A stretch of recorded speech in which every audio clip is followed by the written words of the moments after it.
It's Saturday, 3rd of July. Ojota has a date with another rally. This time, it's by some Yoruba coalition groups calling for the actualization of Yoruba nation.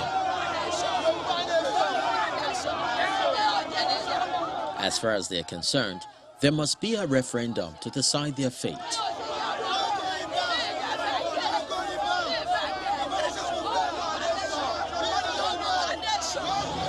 It is not about saying disintegration, that is their own language. We are saying peaceful and very orderly disengagement. They defy the heavy presence of security personnel and even the Commissioner of Police to drive home their demands. We are in it for doesn't mean anything. They are suffering too. The federal government are not taking care of them. Their welfare is zero.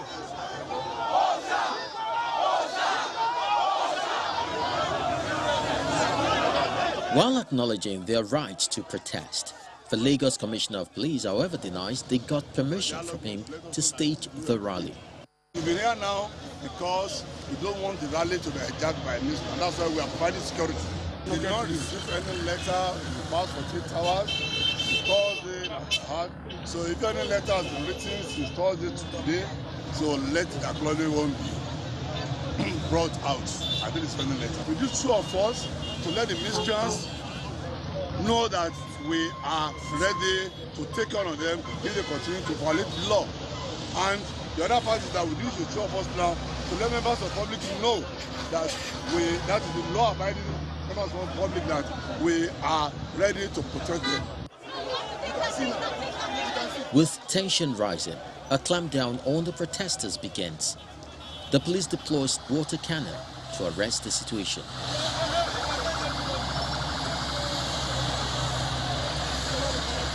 The police appear to have kept their promise not to allow a breakdown of law and order in the city. However, by staging this rally, the protesters have also made their voices heard. Crystal Lamps, Channels Television News.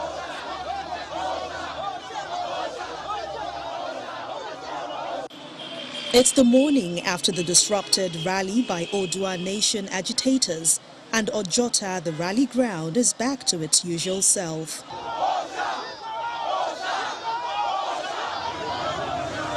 Police authorities in the state had said the rally was illegal, as it came at a time the state is still recovering from the damage incurred during the NSAS protest. Lined up here at the police headquarters Ikeja are suspects arrested at the rally ground and some exhibits found on them. No Yoruba land. This belongs to a Chieftain group. The Commissioner of Police, Hakeem Odumosu, explains that the suspects were arrested over their non-compliance to early warnings. In curtailing their activities, they portend threat to the security of the state. The command arrested 49 suspects with dangerous weapons, including arms, ammunition, axes, cutlasses, charms, and their vehicles. Till they came into the state to foment trouble and endanger the peace of the command. Investigation is on. After the investigation, for thorough investigation and possible prosecution. One of the suspects, however, debunks police claim. When I wanted to alight, the first people I met stopped me, they checked the vehicle and they say, oh, he's a king, because I'm having my crown on me. I'm having my crown on me. They stopped me, they said, oh, it's Kabiyesi. They checked the vehicle and they said we should go. Immediately after they said we should go, another set of people stopped us.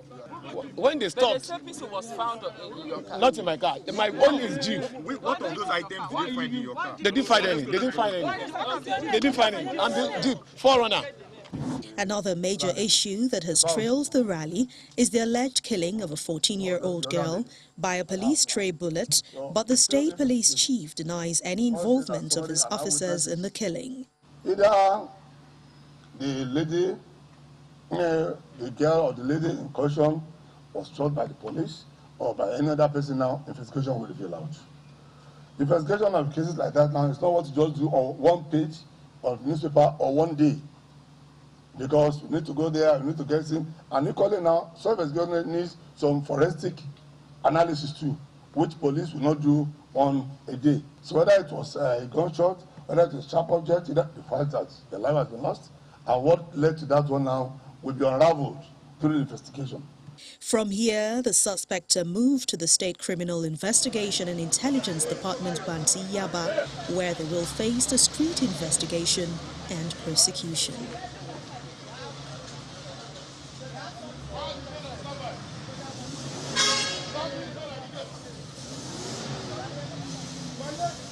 In the reports, a rally was billed for Friday. The police in Lagos had warned on Thursday that people in Lagos shouldn't join the rally, and nonetheless, the rally went ahead anyway. Those who wanted to join the rally joined. But much later, we saw the arrest and the parade of about 47 people arrested by the police in Lagos, who have said that the rally which held was illegal. And there have been questions around that. You saw the parade there with the other items displayed, some of them guns, some of them paraphernalia of whatever it was. But that's the matter which we're discussing this morning. The rally, the Yoruba Nation rally, which went on over the weekend. We have with us this morning Mr. Lawrence Alobi, who is a former commissioner of police here in the Federal Capital Territory. And I have to say, welcome, sir. Thank you very much for having me. Good morning, Nigerians. Good morning. I don't know what your take is on the protests that we have seen in recent times. Some of them rallies asking for secession or asking for, agitating for their own nation. What are your thoughts as a police officer and also as a Nigerian citizen? Yeah, as a Nigerian citizen, the law allows me to organize, to hold rally, to hold civil protests, whether it is done within the law. Like the Constitution provides in Section 41, 42 of freedom of association, freedom of movement. But then Section 45 also provides that whatever rally I'm going to organize will not be a threat to public peace, public defense, protect the life and property of other people and so forth, good public health or morality and so forth. So the law empowers the citizen to organize rallies, but that rally has to be done within the ambit of the law. The law has to be followed. You see, in 2008, there was this case between All Nigerian People's Party and the Inspector General of Police. The party applied to the police for a permit, and the permit said they refused giving the permit. The party went ahead to carry out the protest, the rally, and the police went to the rally was disrupted. And the party went to court, and the court ruled that the police have no power to issue permits.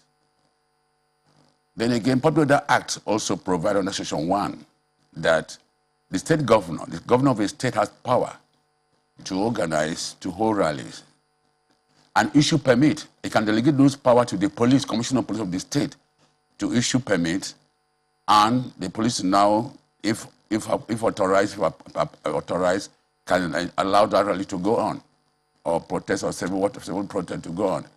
But again, like I said, Section 45 provides clearly that any rally, with the right to hold a rally, will be validated when they begin to threaten public peace or public defense, or threat to public peace and security, or public health. You see, even look at the scripture, for instance, the Bible. Why did God punish Adam and Eve? Because Adam and Eve disobeyed the law. Why did God bless Abraham? Because Abraham obeyed the law. You see, your right to enjoy, the right to enjoy your freedom and your privilege, freedom, your right, is predicated on you obeying the law. Because the law is meant to guide the exponential value of law is based on we to control our conduct and behavior for the good of society. So let's say that is the situation, and that is the situation indeed, but one of the first things which you said was that you have a right of association, yes, the right to organize a rally if you so wish. Yes. So why do you think that the police said that the rally which was proposed to hold in Lagos was illegal? What made that particular rally illegal? Yeah, like I mentioned earlier, the Popular Act, Laws of Federation provides that it's the governor of a state who has power to issue permits, not the police. But the governor can delegate the commissioner of police of that state to issue permits federally. But if also the same Popular Act provides that the governor can also prescribe the form which that procession rally will take. That is essentially to regulate, ensure that that rally is being regulated. Because in most cases, these rallies or protests have been hijacked by hoodlums and becomes bloody, they cause mayhem, arson, and so forth. And Section 45 provides that you have the right to organize a rally, but that rally should not be a threat to life and property of other citizens. From the visuals that we saw, yeah, we didn't see that rally had the potential or eventually became rowdy or unruly. Did we see that? The point is that the police have a duty. The citizens also have a duty. Section 24E of the Constitution provides that it's the constitutional duty of every Nigerian citizen to assist the agency of internal law and order. That is the constitutional duty of every Nigerian. As you have your right to protest, to demonstrate, to do whatever you live, right to freedom of movement, right to association, and so forth, you also have a duty to ensure that law and order be maintained in the country. Like I said earlier, for you to enjoy your rights, you have a duty to also obey the law. So that the police have to anticipate, because in most cases, you see, in crisis management and law enforcement, you anticipate crisis to manage crisis. You don't allow it to happen because it might snowball to a point where you cannot manage. So you have to be proactive. You have to anticipate and prepare, take action against such it occurring. That's part of the creative way Nigerian police or security agencies have to manage crisis situations.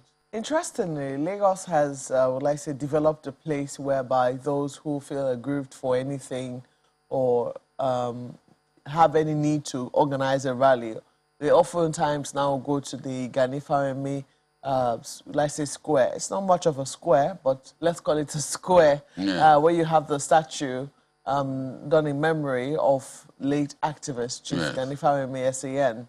And that's where protests usually hold, whatever grievance you have, and, that's where it's done.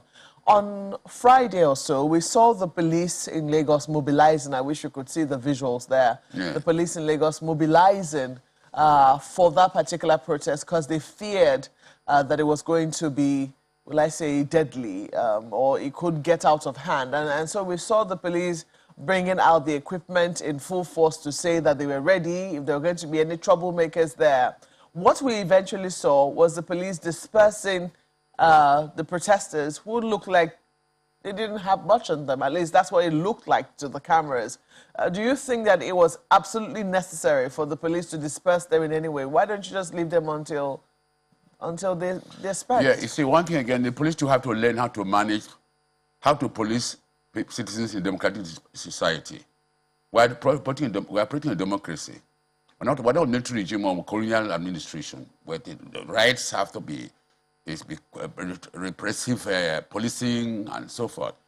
You see, when I used to be sweep, I used to be a commander in the 1980s, 1996. There was a protest of all the civil servants in Enugu State. They moved from what they call Freedom Square in Enugu. They marched up to where you have the labor house, teachers' house after the railway line. I was having a meeting in 82D with Colonel GS. My SCP then called, I was on some commission, and the SCP called me on the working team. Lauren, leave that meeting, and go to this crisis. When I came out, I saw, as I moved, I went the crowd. Many of the scholars said, oh, our Messiah has come. Pulling me with tear gas using horsewhip. I said, stop. You don't use horsewhip on police, on human beings. They're not animals, they're not cows. The point is that the police need to understand. That's the police mobilizing, I think. Yeah, the police need to understand that they too need to they're policing a democratic dispensation. So this attitude of militarized policing should not be used at all. That's I don't ever advocate a situation where the military is being used for crowd control or dispersing crowd, because the military are not trained for crowd control. No, thankfully, it's the police here. I mean, yeah. we're not saying the military. No, I'm just saying both, because sometimes they use them. Even that, the paper reported that the military were also there, police were also there. So what I'm saying is that the police should also understand. Like when I was in service, we need to understand that you need to engage the people. Let them understand you're not there to disrupt, to anything against them or something. But let whatever they're doing, let them do it in line with the law. When I was CPFCT, the students of Abuja University blocked the whole of Federal highway with trailers and tankers. The fact they won't keep their busy, then I don't want to mention his name. I went there, I addressed the student. I used to be a student activist, right? I think we organized Limos go do when who was our president. I addressed the students, and after that I spoke to them. I said, I use student psychology, Nigerian student both, Nigerian student, great Nigerian student, and so forth. I started talking to them. I said, let us go back and said yes, and think how can I meet dialogue with the government. I traveled with my students from the Agugada Highway to the campus. I didn't throw one tear gas. My men was so Ogada. I said, no, you don't throw any tear gas. And again, when officers are on operations, sometimes they don't give the rules of engagement to the men. You say boss, men go, they don't know what to do. You have to be in control. I want my men, you don't throw any tear gas or fire a shot without my command. That's my policy. And I've always done that. I've maintained that. I've never threw any tear gas or fire any through at my stay as CP Abuja or when I was recommending Enugu when I police. In fact, that Enugu incident, I trekked with them from that point to the secretariat and I addressed the workers. I asked them to give me their leader, give me 5 leaders. I told them my commissioner will now took them to the governor, then Chimaroke then. I didn't throw a tear gas. I worked with them. In fact, the distance from here to police headquarters. So it is the police need to apply empathy and compassion, because they have a right to protest. And the government should not just block out people from protesting, because how would they know the feelings of the people they are ruling? The government need to understand that you have to have a listening ear.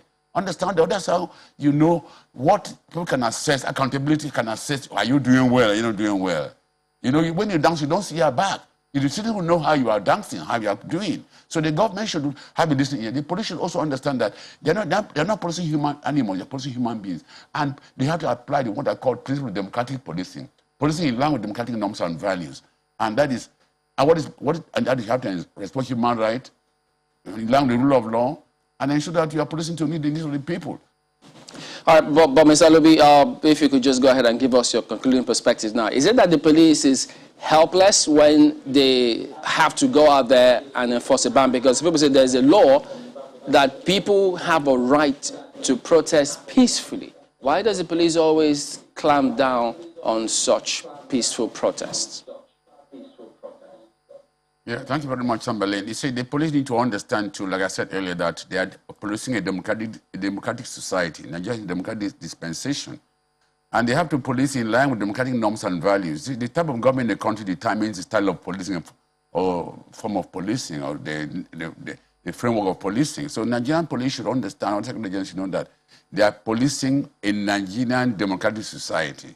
They should also imbibe democratic policing, which they have to policing in conformity with democratic norms and values, like human rights, protection, and so forth. The point is that when officers lead men to maybe disperse crowd or peaceful protest or demonstrations, they don't give them directive. They don't give the rules of engagement.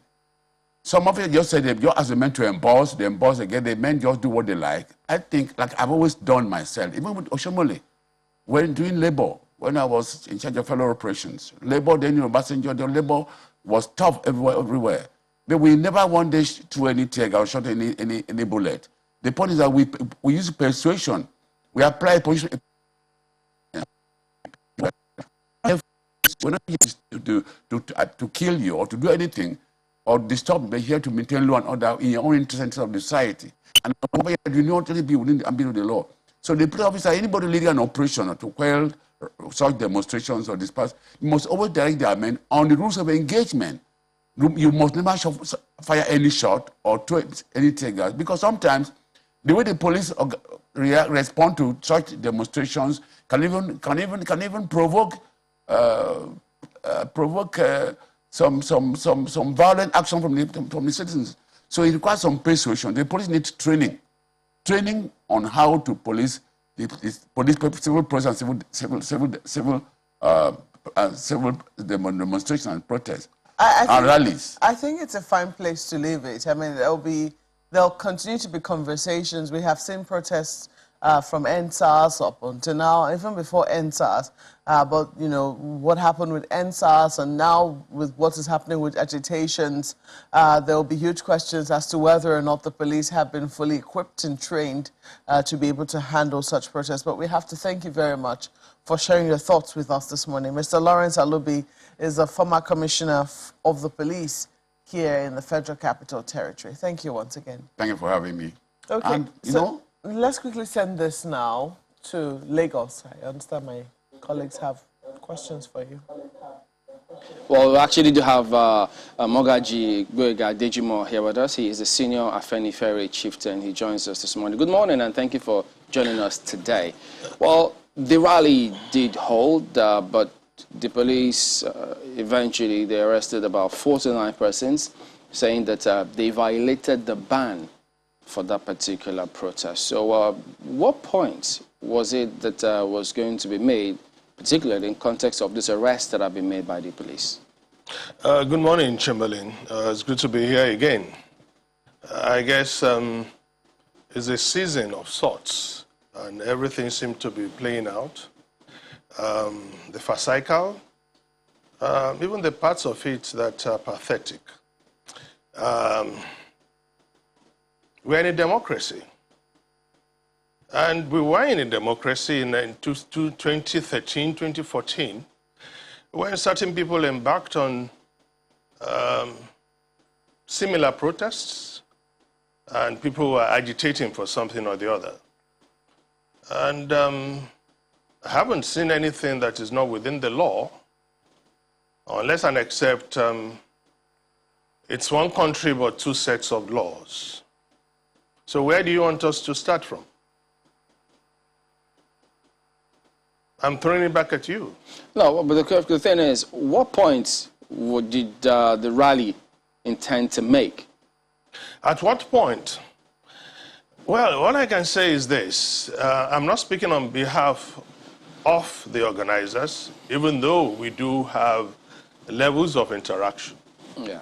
But I could say that there was sufficient information from some of the protesters to the authorities, the police, that this is a peaceful thing. And why would it not be a peaceful thing? Why should it be about the location this time around? They've had these rallies in 5 of the other southwest states. They've had it in Oyo. And there was nothing in terms of trouble. And there was nothing in terms of the protesters turning violent. Everything went well in Ekiti. And Moshun was particularly without any issues, free of any molestation. And Akure was massive. The people that came out were in their thousands. So one will now ask, why Lagos? At what point did it turn violent? At the point at which the authorities felt they had to do something because they must have received certain instructions to do certain things. Why would a 14-year-old girl be shot? What was she doing? Did they find anything with her? Why should live bullets be used, even after what happened at the End SARS protest? It simply means that the life of Nigerians suddenly do not matter anymore. It's pathetic, and that is why I'm even venturing now to say it is derisory that a government that came on the strength of protests is now the one that is disallowing it towards the point of which people are being killed. Those people did nothing wrong. I didn't see anything. Did you? All right, let me even ask you this. So do you subscribe to the concept of a Yoruba nation? Well, if it's about the Yoruba nation, the Yorubas have always been a nation. What is a nation? A nation state with everything that goes with it. In the context of the agitation. In the agitation, what is the agitation about? It's about self-determination. Some people may want to twist it, but it's no more than that. The AU Charter allows for it. the United Nations has 5 different organs to deal with those who have issues, indigenous people who have issues with the way they're being treated. And I can remember, even our president, when he came in 2015, on his first appearance at the United Nations, he was clamoring for the creation of a new nation out of Israel. He pleaded for the cause of the Palestinians. That was his very first outing ever, that they should have their own country. So why would he do that for Palestinians? Because he felt they had a case. Now, if he feels that the Yorubas don't have a case, then invite everybody to the table. Let us put things in perspective. You don't have to treat an issue like self-determination as if it is a crime. But then, of course, what is the modus operandi of this administration? They treat every problem as if it has to be solved with a gun and every solution a bullet. And that is one thing that history will not forget. All right, so we'll hear the case that you say they've got when we return in just a moment. Do stay with us.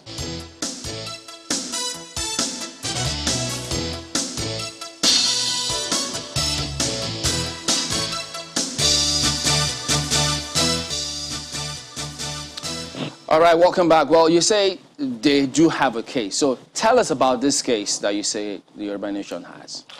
The events leading to this agitation could be in some kind of what I would call sequential logical process.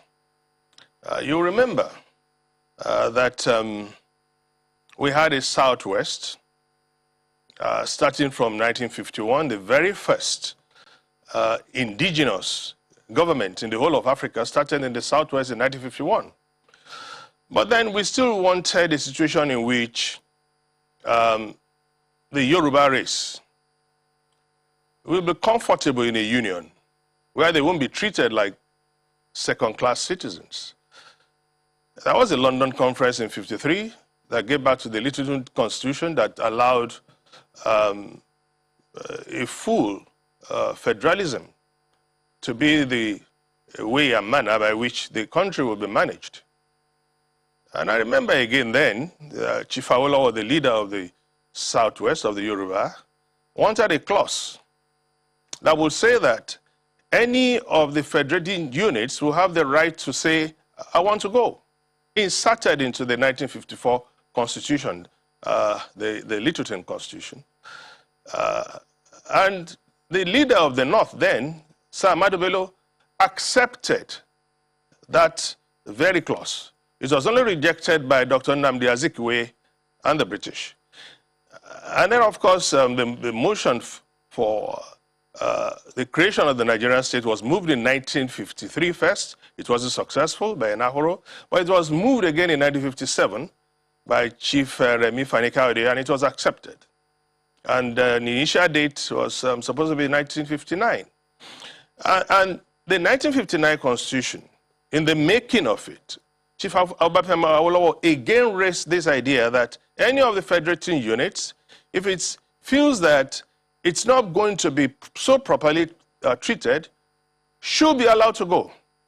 And that was because he believed that Nigeria was a mere geographical expression. If you want to have a nation, you have a nation that is going to allow the people to be free. There must be equity, there must be equality, there should never be inequity, and there should never be iniquity. We shouldn't have prebendalism, we shouldn't have parkistocracy, we shouldn't have nepotism. And those are the things that have led to the agitation today.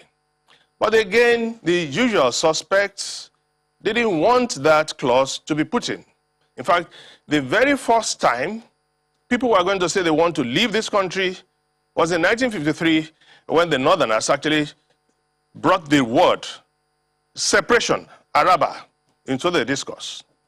So why should it be different for the Yoruba when even the Northerners felt at that time that they too should be allowed to go?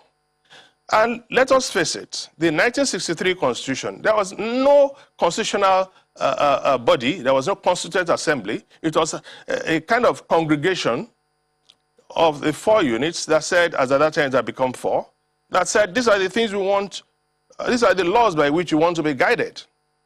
And the truth of the matter is that, are we being guided by the laws put together by our founding fathers?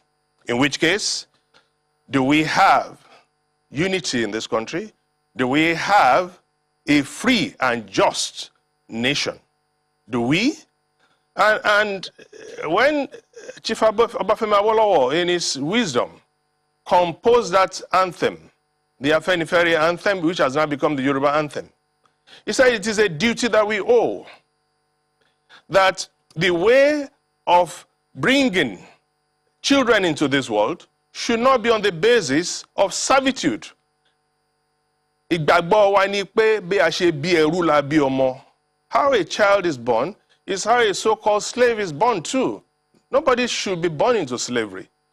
Well, what have we been encountering, particularly in the years ahead after 1979, is so much of powers to the north, so much powers to the center, and some policies that are against the growth of the South. And I can begin to mention them. And that is the truth about it.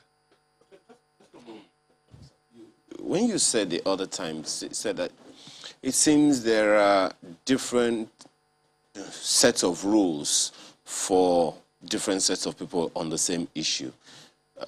What exactly do you mean? Well, it's like this. You can imagine a governor, Governor Masari of Katsina.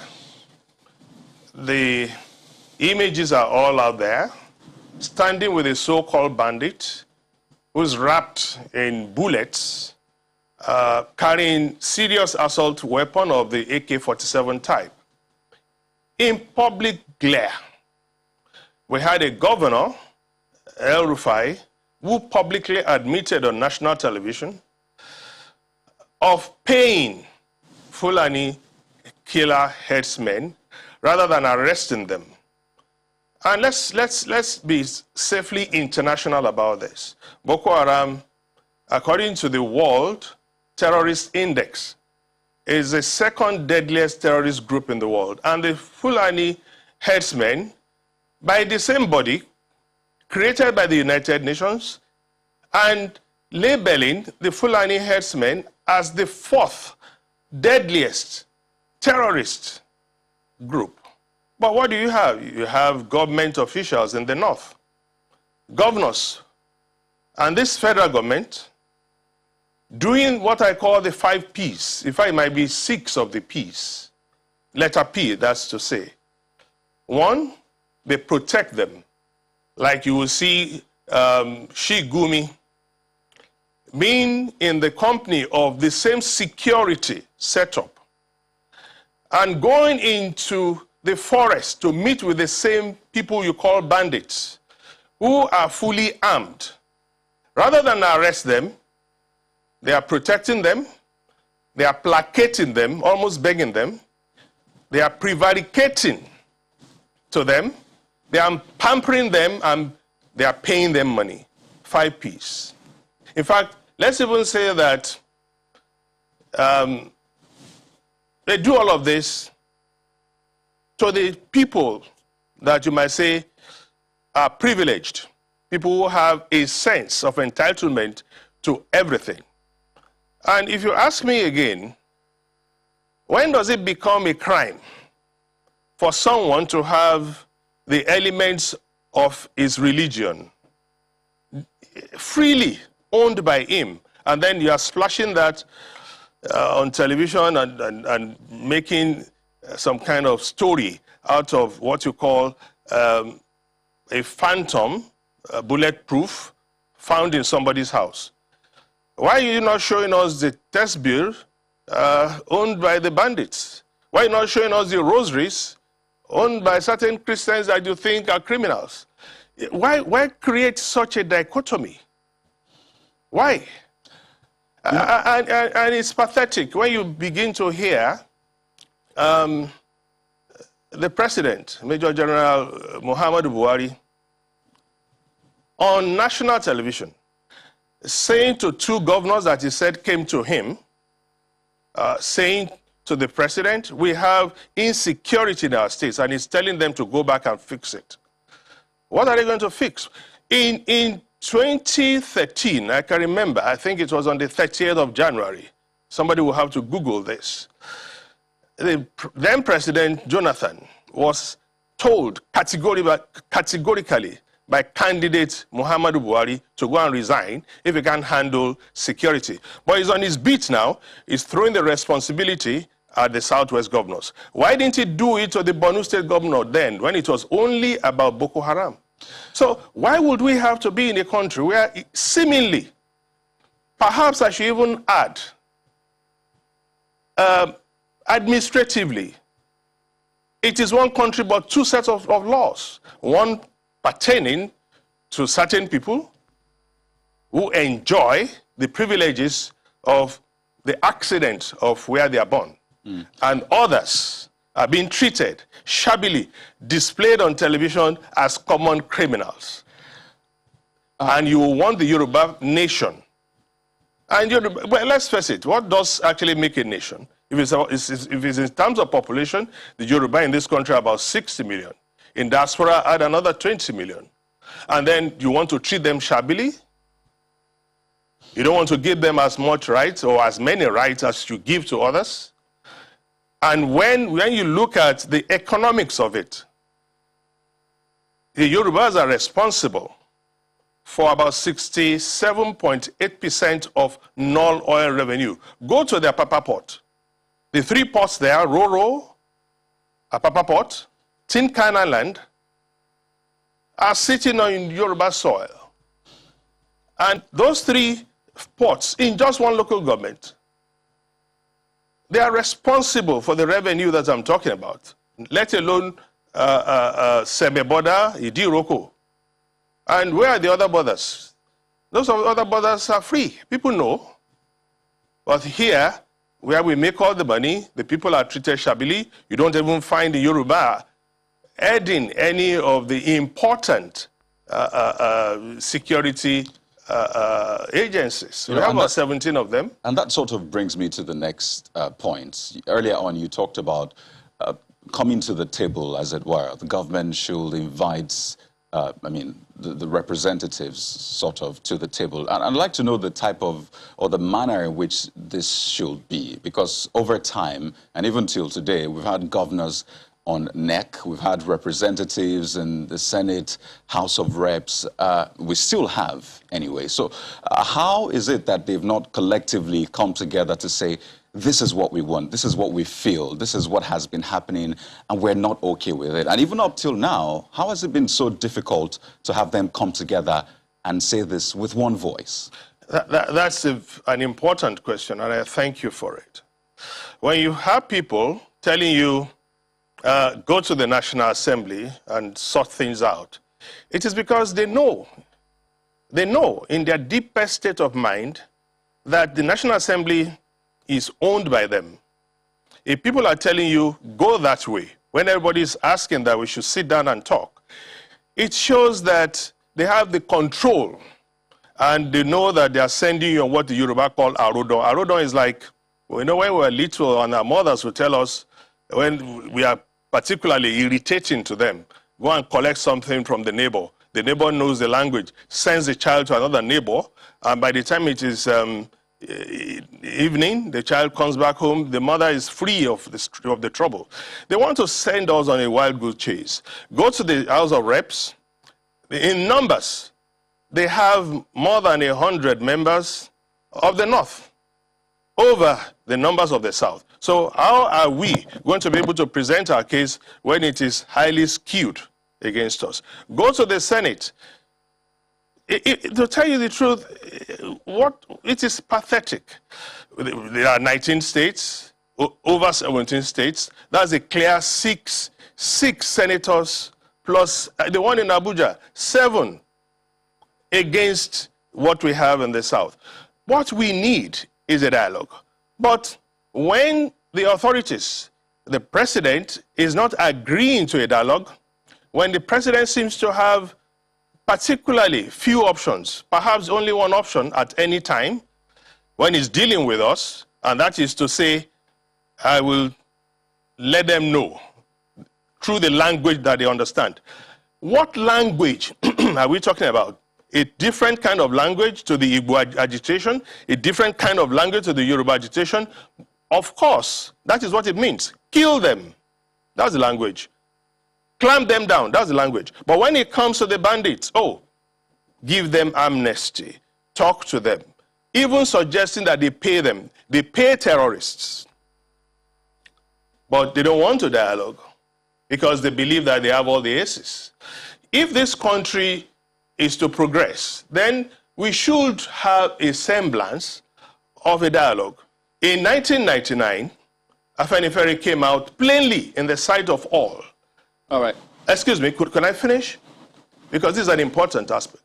Afenifere came out and said that this 1999 constitution, which was not brought out by any constituent assembly, it is not a constitution of we the people, should be thrown out. It was plain. Afenifere even told the governors and the representatives then to boycott Abuja. For some reason, the AD governors didn't do it. But then Papa Ademanjo went to the Okuta panel and clearly stated his case. President Obasanjo realized there was a need to have everything done to change that constitution because it was not workable. And the structure that goes with it will not stand. Of course, he tried his best. There was dialogue, except that there was this idea of a third-term thing that threw it out of control in the National Assembly. In the same manner of having to have a dialogue, Afenifere again approached President Jonathan, and that was the beginning of the Confab report, which was put together by Dr. Okurumu, a senior Afenifere member and leader, and Professor Bolaji Akiyemi, who was co-chair, and Afenifere member too. All right. So we have had dialogues in the past, but right now, this administration, this president, doesn't seem to even want to consider all options or any option. If we are talking about options, compromise is the cheapest lawyer. Why can't we dialogue? You don't want to dialogue? Of course we are going to protest. We can't continue to live without dignity. We are born with dignity. Okay. And all over the world, the Yorubas are noted for that. Chief Awolowo wrote in 1981 that the Yorubas are slow to anger. So I guess accommodating. The options... All we want is let us sit down and talk. Excuse me. And then we brought about the 2017 Ibadan Declaration. Okay, well, we'll get your point. But then it didn't work. We'll get that point, if we asked you for that in 2017 and you are not giving it to us, then we are free to now seek by any means the realization of self-determination for the Yoruba. So in other words, I mean, that option will always be there for that dialogue. Thank you. That is a fantastic place to let it go. Magaji Gwega Adejumo, Senior Afenifere Chieftain, thank you very much indeed for your time this morning. All right, but Ms. Alobi, if you could just go ahead and give us your concluding perspectives now. Is it that the police is helpless when they have to go out there and enforce a ban? Because people say there's a law that people have a right to protest peacefully. Why does the police always clamp down on such peaceful protests? Yeah, thank you very much, Chamberlain. You see, the police need to understand too, like I said earlier, that they are policing a democratic society, not just a democratic dispensation. And they have to police in line with democratic norms and values. The type of government in the country determines the style of policing or form of policing or the framework of policing. So Nigerian police should understand, or second agents should know that they are policing a Nigerian democratic society. They should also imbibe democratic policing, which they have to policing in conformity with democratic norms and values, like human rights, protection, and so forth. The point is that when officers lead men to maybe disperse crowd or peaceful protest or demonstrations, they don't give them directive. They don't give the rules of engagement. Some officers just say they just ask the men to emboss, they emboss again, the men just do what they like. I think, like I've always done myself, even with Oshomole, when doing labor, when I was in charge of fellow operations, labor, then Obasanjo, the labor was tough everywhere. They will never one day throw any tear or shot any bullet. The point is that we use persuasion. We apply persuasion. We're not here to kill you or to do anything or disturb. We're here to maintain law and order in your own interest of the society. And you not only be within the ambit of the law. So the police officer, anybody leading an operation to quell such demonstrations or disperse, you must always direct their men on the rules of engagement. You must never fire any shot or throw any tear gas, because sometimes the way the police respond to such demonstrations can even provoke some violent action from the citizens. So it requires some persuasion. The police need training on how to police civil process and civil demonstrations and protests and rallies. I think it's a fine place to leave it. I mean, there'll continue to be conversations. We have seen protests from NSAS up until now, even before NSAS. But, you know, what happened with NSAS and now with what is happening with agitations, there will be huge questions as to whether or not the police have been fully equipped and trained to be able to handle such protests. But we have to thank you very much for sharing your thoughts with us this morning. Mr. Lawrence Alubi is a former commissioner of the police here in the Federal Capital Territory. Thank you once again. Thank you for having me.